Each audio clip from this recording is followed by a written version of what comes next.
අපි අද සමස්ත විදිහටම අපේ ගීත සාහිත්‍ය තුළ සාකච්ඡාවට ලක් වෙන සියලු කාරණා නැතත් කාන්තා දිනේට සාධාරණයක් වෙන්න කාන්තා ප්‍රගමනය මේ ලෝකයේ සමාජ ඉදිරිය ගමනත් එක්ක කොහොමද යන්නේ කියන කාරණාවත් එක්ක ගලප ගන්නකොට තව එක ගීතයක් මට තෝරගන්න හිතුණා හොඳයි කියලා හිතුණා. අපි මුලින් ශ්‍රවණය කළ ගීතයෙන් ආකාරයට අනේක විද දුක්ඛ දෝමනස්යන්ට මුණ දෙන ජීවිතයේ හිට දවසක් ගැන සුපසිහින නැති නොකරගත් සුවහසක් භද්‍ර යෞවනයේ යුවතියන් යුවති තෝරගන්න විකල්ප තමන්ගේ ජීවිතේට ආපස්සට ඵල ලබා දෙන්නේ කොයි ආකාරයකටද කියන කාරණාව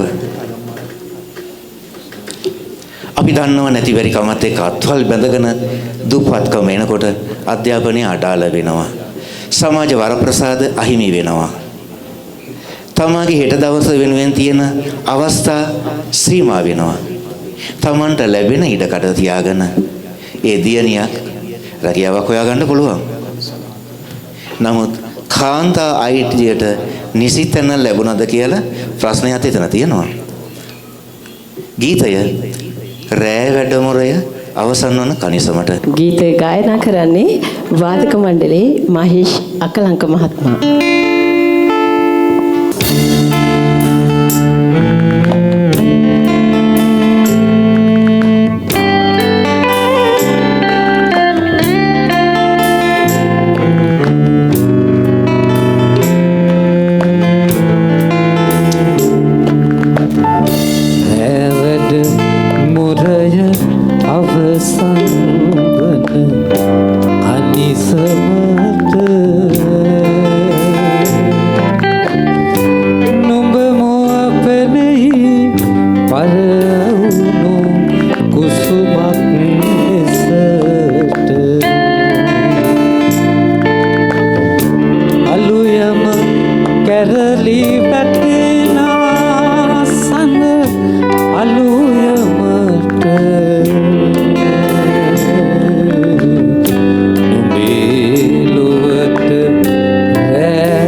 ඇතිවරිකමත් එක්ක ඇතිවන පුද්ගල ඛේදවාචකයක්. ගීත කලාකරුවාගේ මේ නිර්මාණාත්මක උපක්‍රම භාවිතයට හසු වන ආකාරය ඒ ආකාරයට සප්ත ස්වරයෙන් රසාලිත්ව ඉදිරිපත් කරා මහේෂ් රණතුංග. පාසලේ අපි දෙන්න එක පන්තියේ ඉගෙන ගත්තේ විශ්වවිද්‍යාලේ එකම වර්ෂයේ ඉගෙන ගත්තේ. තාමත් එකට පාසල් ශාස්ත්‍රයේ කටයුතු කරනවා. මේ ගීතය අපි තරමක් රස විඳියම ඒ ස්වර මාධුර්යයෙන් ඔබට ගිහිල්ලා ග්‍රහණය කරගන්න බැලුවොත් රූපකමය භාෂාවක් තියෙනවා. රෑ වැඩමුරය අවසන් වන කනිසමට කියන පද තුලින් අපිට ශනිකව ග්‍රහණය වන්නේ day night duty. විශේෂයෙන්ම night duty. එතන නෙවෙයි පද රචකයාට අපට දෙන්න ඕන අවශ්‍ය වෙලා තියෙන පණිවිඩය තියන්නේ. ජීවිතයේ අඳුරු යුග පසු කරගෙන අපි යම් යම් අවදි පසු කරගෙන යන කාල සීමාවන් මේ තුලින් අපට ගම්‍ය වෙනවා, ව්‍යංගාර්ථ දනවනවා.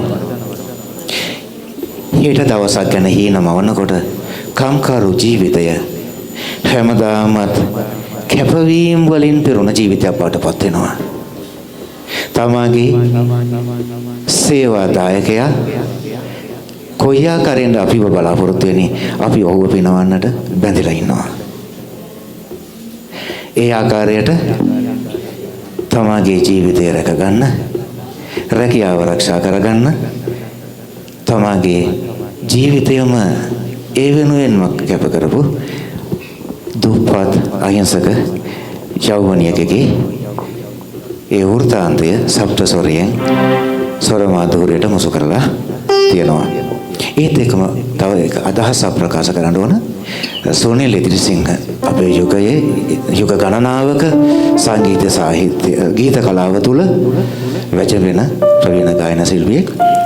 මම මේ අදහස ඔබව දැනුවත් කරලා ඔබේ අවධානයට ලක් කරන්න පණිවිඩය දෙනවා මිසක් මම හාස්‍යයට ලක් කරනවා නෙවෙයි.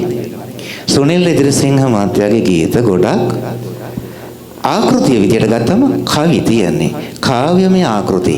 එතකොට තෝරගෙන තියෙන ගීත බොහොමයක් එහෙමයි. තනියම ඉන්නකොට කියලා බලන්න මේ විදියට